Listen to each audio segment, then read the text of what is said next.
getting yet another MVP vote under his belt. And with that Sergeant Hammer performance, we can't really blame the jury. He did a good job for the most part and is beyond the game, who, as Tetcher foresaw, takes us to Tomb of the Spider Queen for the second time today. Feels good to be back on that map, albeit it could be over rather quickly if TeamNut doesn't get their act together and defends these turn-in points very well. It's a BTG map choice, though. I expected this to be a TeamNut map choice. So same. Let's see what BTG can do here. Why have they taken us to the Tomb of the Spider Queen? What is the plan? Right. So, TeamNut, if you want to win my heart, and if you want to win the hearts of our viewers even more than you already have, I think it's time for some brah. It's going to be Tracer. I can feel some voodoo magic here. Not sure about you. Voodoo magic might be interesting, but I mean, skeletal magic might have also been interesting with the Zool being banned out. Genji makes it through! Hey! Hooray! Okay, first Genji of the day, ladies and gentlemen.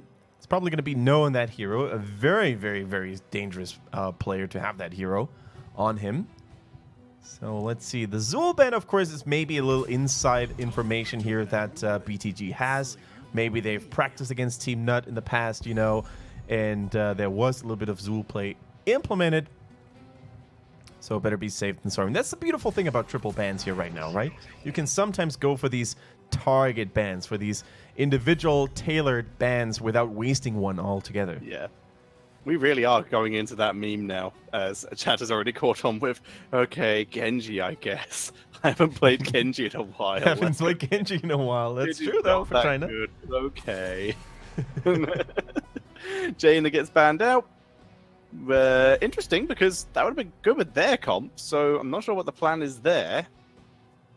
Oh, I'm ready for Beyond the Games with Jim Raynor. I can feel it. But then again, you would have this scenario of Phoenix and Raynor in the same team. Kind of low wave clear, kind of all focused on the auto attacks.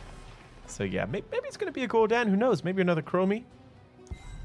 Show some more love for the mages, China. Yeah. Well, what mages don't we see outside the Keltids out? I guess Probius. Do we count Gazlo as a mage? No. Yes. Master Wizard Gazlo. You'll fear the Gazlo. As we see Garrosh and Zeratul coming in for BTG. Potential Wombo setup incoming here. Man, and there's not much love I've got in my body for the Garrosh, right? But that skin, the El Jefe, it's looking so good. Is that how you pronounce it? Efe? Jefe. I'm not a native speaker on Spanish, but I'm pretty sure it's Jefe. Fair enough. I'm not sure. I did not know that. If I mean, you're from Mexico, or I'm afraid that I'm afraid. Oh, they're doing it! Stolen the hammer, but is it going to be 7 milk on it? I quite hope so. I mean, even Deckard, that's pretty easy for 7 milk to play. Just put the potions on the hammer. That's your job. Wow, they're trying to use the tactic, the strategy that defeated them so many times, and they're trying to make it work. So it is Jefe, sort of. Yeah. All right, cool. I am afraid that I was a uncultured Brit, and I always thought it was El Jeff. And Chromie! Oh my God. Hooray! Comes in for BTG. Oh, they're gonna get so many stacks. I'm glad you didn't call him Jeffrey, though. That would have been too much. El Jeffrey. Lucha Supreme. All right, ladies and gentlemen, we do see the Chromie. It was banned multiple times by teams who were thinking about going Sergeant Hammer because of all the sniping, the pinpoint accuracy they can have on the hero. Do you think Sergeant Hammer is going to be the key to success here for TeamNut Tetcher? Do you think they're going to crack the defenses of their opponents with it? Nope. I think Chromie's going to be stacked by about 8 minutes, maybe 12. Okay. Time's on. And yeah, time is on. And then I think wombos are going to happen and everyone's going to die. That's my theory. We could see a lot of dirty plays coming in from BTG, sorry. You know, with the Zeratul laying the foundation on the VP. Chromie is going to follow suit here with a nice Dragon's Breath. Even a taunt by Garrosh, to be honest. I smell a lot of broken bones and broken parts for Sergeant Hammer in that game. As do I. It's going to be scrap metal on the board. But it's possible. The hammer could be what they need. It isn't going to be 7 milk on it. He is still playing the Deckard Cain here.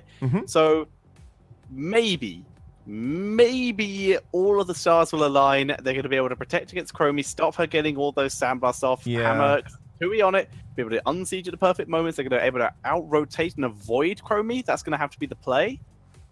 Now, But it's going to require all the stars to align.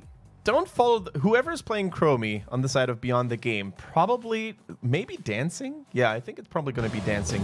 Don't follow the footsteps of Sa, going for a full W build with Mobius Loop, because that didn't work out by any means. Stay with what has worked in the past, and we're going to see some cool Chromie Sergeant Hammer counter interaction. For now, though, on the left-hand side, it is Beyond the Game with 619 on the Garrosh. LLK is playing the Zeratul. Droid on the Malfurion. It is indeed dancing on that Chromie, and 3 on Phoenix. And on the right-hand side, 0-1 down, looking to earn a point. It is no on Genji, FS on Johanna, 7 milk on Deckard Cain, Oasis on Blaze, and a Tui on Sergeant Hammer. They are TeamNut. And for the entire rest of the game, these potions shall be bottles of milk. Yes. Too bad Deckard Cain can't have 7 flasks active at the same time. That would have been the ultimate immersion. Ruby. Excuse me? He can with Ruby. With Ruby, there we go. Going for those little bags of milk as an additional support, you know. Yeah, they're like the little lunch milk cartons you can get. Not very big, but they're there. Going back to school. I like it. All right. So, LK putting the pressure in on the Zeratul already. The roots are good. Oh, the toss is good too. Oasis in a world of pain. These body blocks. LLK, he's not done. Serious? Down goes FS. Double kill in the first 40 seconds of the game. Petra against a Blaze and a Johanna. Yeah. A sign of things to come. All right. Dancing in the meantime, by the way, not following the footsteps of Sa. Sticking to the old traditional Chromie build with Time Walker's Pursuit. I like it. Arsenal Synergy coming in as well. And yeah, in the meantime, Genji, there's a lot of things he can do well, but wave clearing minions at his tower, not really one of his specialities, but it's going to be fine for now. It's probably going to be fine indeed. So Sergeant Hammer actually pulling away from the lane, so it's going to be 7 milk left to solo the same for a bit as Hammer is helping with the Bruiser camp. As the Siege Giant camp is taken in the bot lane as a matcher. It is standard build for dancing on that Chromie, the Bronze Talons, and the Time Walker's Pursuit. No Q builds, which might have worked against the Hammer. But Atui is being very careful with the amount of time he's sieging, so I'm very glad he did go for the standard build. Yeah, I mean, Bronze Talons is really solid also against the Genji, so you keep a little bit of distance between yourself and the Cyborg Ninja when you're trying to bring in those auto attacks. Now, this is something that I think Atui has been looking forward to the entire time. But look at that. A little bit of protection against that Dragon's Breath, but immediately pulling the trigger because you realize, you know what, now that that is on cooldown, I'm going to have to play a little more carefully. Yeah, making liberal use of this siege and boost technology. This is risky. Knock back. Unsiege, unsiege, unsiege, unsiege. And he might die here. No, actually, he's going to make it. Never mind, Zeratul's here. As that's going to be a 3rd kill going over to BTG. And I think at this point, you know, with a lot of our viewers actually watching Sergeant Hammer in multiple HGC regions and probably playing with or against it a fair share themselves in Hero League, I think it feels really satisfying just from watching this Garrosh, right? Tossing a sieged-up Sergeant Hammer into your backline. There are certain heroes that are more pleasant to watch die than others. Do I say that? What about you, Tetra? What is your favorite hero to see die, to watch die? And if you say Varian right now, I'm going to quit this casting gig with you. Can I pick... Wait, are you taking me with you, or are you quitting only casting with me? I'm just not going to show up tomorrow, and you can run the show solo. Okay, understood. Can I pick one that's not in Heroes? Absolutely. Millhouse Manastorm. Oh! That was a really good impression. Thank you. As we see, Johanna gets taken out, 4 kills to 0, full level lead for BTG as they are just piling on the pressure. They get a first turn in of the game. How many times have you played the Hearthstone tutorial just to get this sound right? Like, once when I did the tutorial. Nice. Or are you that type of player who uses Millhouse Mana Storm regularly in your deck? For a little bit. I don't really play Hearthstone that often, but I did play it like for a while back when it was mostly like just Nax Rammus cards. I finally got enough cards for a full. Nax is not out yet. It'll be soon. Nax will be out soon. But there was finally enough cards for me to get a full legendary deck. But that included Millhouse Mana Storm, because I had exactly enough cards. So I had to play a Millhouse Mana Storm in a full legendary deck, and I lost almost every game. All right. Speaking of losing the game, TeamNut is currently under a lot of pressure. They will have to deal with the Web Weavers here. And so far, they seem to be doing all right? The forwards haven't really died just yet. But look at Zeratul getting pressured by Genji, by the Johanna. Is he going to escape there? Oh, outplayed! No, okay, you can't make this happen. No. The level up. Oh. Level up not in time. Zeratul goes down. And now No might be in trouble for going for that kill. Triad, deflect, and No escapes. Yeah, beautifully done, though. Look at that damage that had been dealt here. 3 manages to escape the scroll of sealing up to this point. How many gems does TeamNut have in their pockets? How many... can we just say... Okay, here's... I'm going to make a proposal, Tetcher. We're going to call the flasks of Decker Cane milk bottles, and the gems are nuts. So how many nuts do they have in their pockets? Sure. They currently have 45 nuts in their pockets. There we go. A lot of protein, as we see them preparing for their opportunity. Temporal Loop's already online, though, so danger for TeamNut. Need to be careful.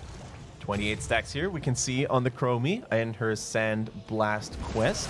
14 stacks on the Time Walker's Pursuit, so she's making that decent progress.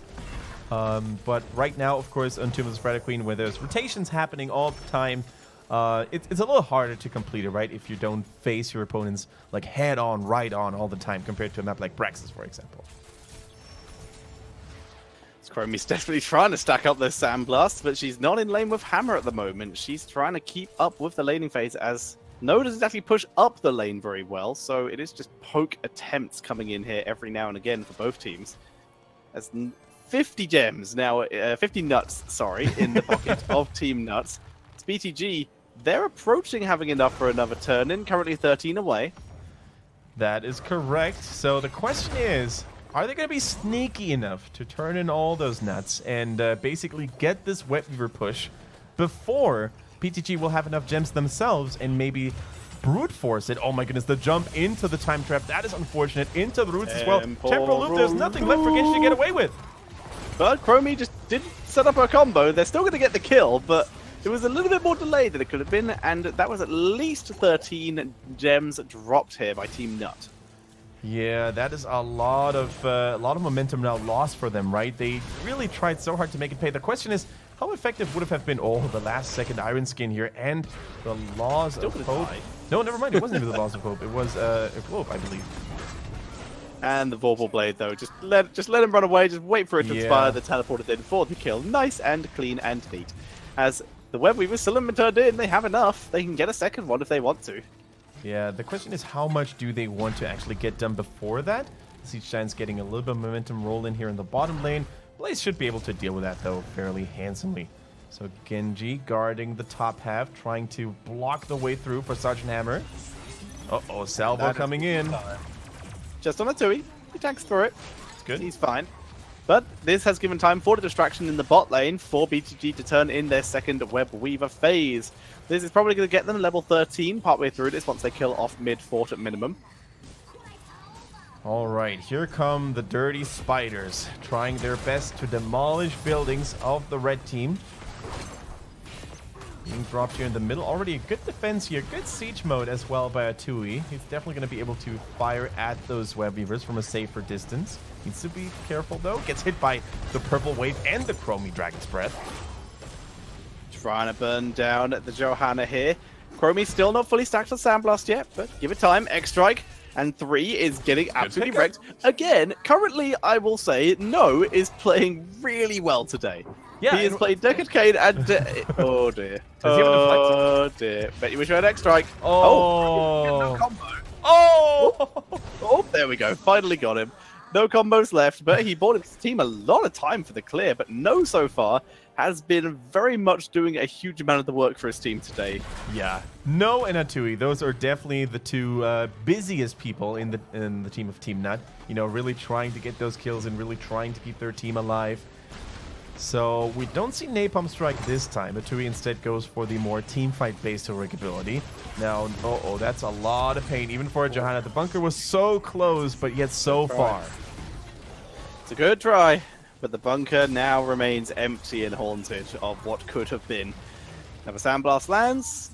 The Dragon Breath does not. Good news for No. Does a lot of damage. Does obviously not want that to happen.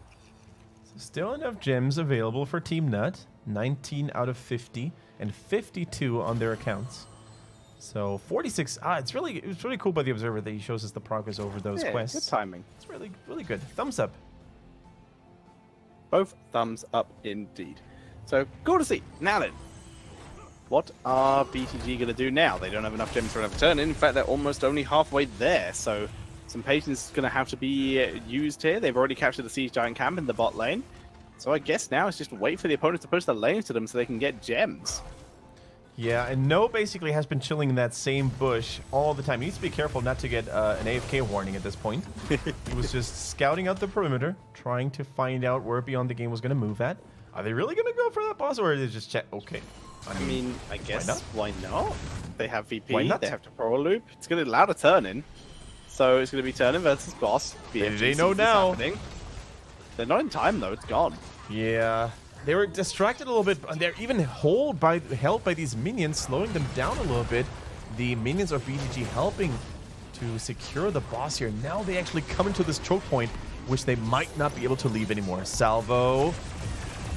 No, get a little bit early on his X-Strike. Gets in the bunker though. It's the Sandblast Dragon Breath onto a 2. He drops him low as well. FS will be the only one to actually die here. Maybe That's not, a beautiful actually. zoning. Stay a while. Listen by 7 Milk. Strong plays coming in from Oh, the support from the tornado. Gets the double kill. Once again, for the 3rd time today, boss MVP, but this time BTG getting a little bit of retribution for what happened to them twice earlier. That is correct, my friend. They were deceived and cheated on those bosses twice against the one. Now they have a redeeming boss with that tornado. And Deckard Cain, you know, he gets to taste a little bit of his own medicine. He's the one normally casting those tornadoes. Now the tornado was used against him. Absolutely love it. The boss, it didn't really get too much damage on the keep, but the team, those web weavers actually did buy them some time. So it's great news here for them. It's 11 kills to 2, 15, let's make that 16 to 13. So another talent advantage is now achieved by BTG. Yeah, and it's starting to look really grim and sinister. Look at that. And very rarely in pro play do you see like all of those members cuddle and pay in unison just like that without the enemy team having at least one member to maybe interrupt it. Genji is trying to do exactly that, but took a little bit of damage in the process. Hammer once again eats a fair amount of damage, but is moving forward, looking for the opportunity to see if it can drop something, but with another turn in. This is terrible news for TeamNut. No forts left. This is all tier 2s now, but none of the lanes are that pushed up. Bot lane's the most pushed up here, so they're going to have at least a little bit of a head start for that ticking health. Yeah, you know, the lanes are actually okay. It would have been way worse if those minions had already knocked at the door of those keep towers against TeamNut. Genji trying to buy a little bit of time, but needs to be careful. Temper Loop is here and rolling. X-Strike for the dodge. Nicely done. They're trying to get the turnaround, but not happening this time. 7 Milk will be able to retreat. Genji finally taken out. LK is still in pretty decent shape, trying to battle and duel the Johanna in the bottom lane. Is he going to make it? Yes, he is. He will. Sandblast is done now, by the way. Chromie finally finishing it up. And now the Sand Clone is available. Immediately starts pinging Atui, who drops some armor and realizes he has to leave ASAP. All right, tower after tower ends up falling against TeamNut. Sergeant Hammer in a world of trouble. The VP goes down as well, buys enough time for everybody to clump up and picture-perfect execution. Tetra, this is the Sergeant Hammer counter we've been waiting and looking for all day long. that was really smooth. He saw that Sergeant Hammer used the siege tactics as the 50 armor to try and block some of the Chromie damage. Sergeant Hammer thought he was safe moving down to the bot lane to try and... Nice kill, by the way. Thought he was safe moving down to the bot lane to try and clear that instead. Zeratul decided to VP, give his team a chance to rotate, and now, not only have they rotated, they're looking to end the game as they go for one more triple kill. If they can get Blaze, they could do it. There's the recall, and Dive Trap just to delay, and they'll finally kill off Blaze. Hammer's back, though, so it's going to be Hammer versus all 5 members. It's going to be Hammer versus his speed boost to get into the base, which will be the speed boost win, but the core is still going to die. That's going to be GG, and BTG will take the clean 2-0. Yeah, unless a miracle is going to happen for TeamNut. Now, Genji's back. He might get a kill on the Chromie. Needs to use the timeout. It's going to take a lot of damage from the Sergeant Hammer, though. And if Beyond the Game is getting a little too playful here, too eager. I'm not even sure if they can actually finish this one out. There's no way they don't finish this. There's no way. As we see Sergeant Hammer going down again, Phoenix is completely unattended on the other side of the door, just completely ignoring him. Here comes Blaze, and finally they take it out. Phoenix being ignored, drops all the damage, and that's GG. BTG takes the 2-0. Yeah. Easy peasy. Another walk in the park here for Beyond the Game. They come back with that much-deserved 2-0 victory, getting 3 points in their pockets, which means, Tetcher, that they're now even with CE, if my math is done correctly. Your math skills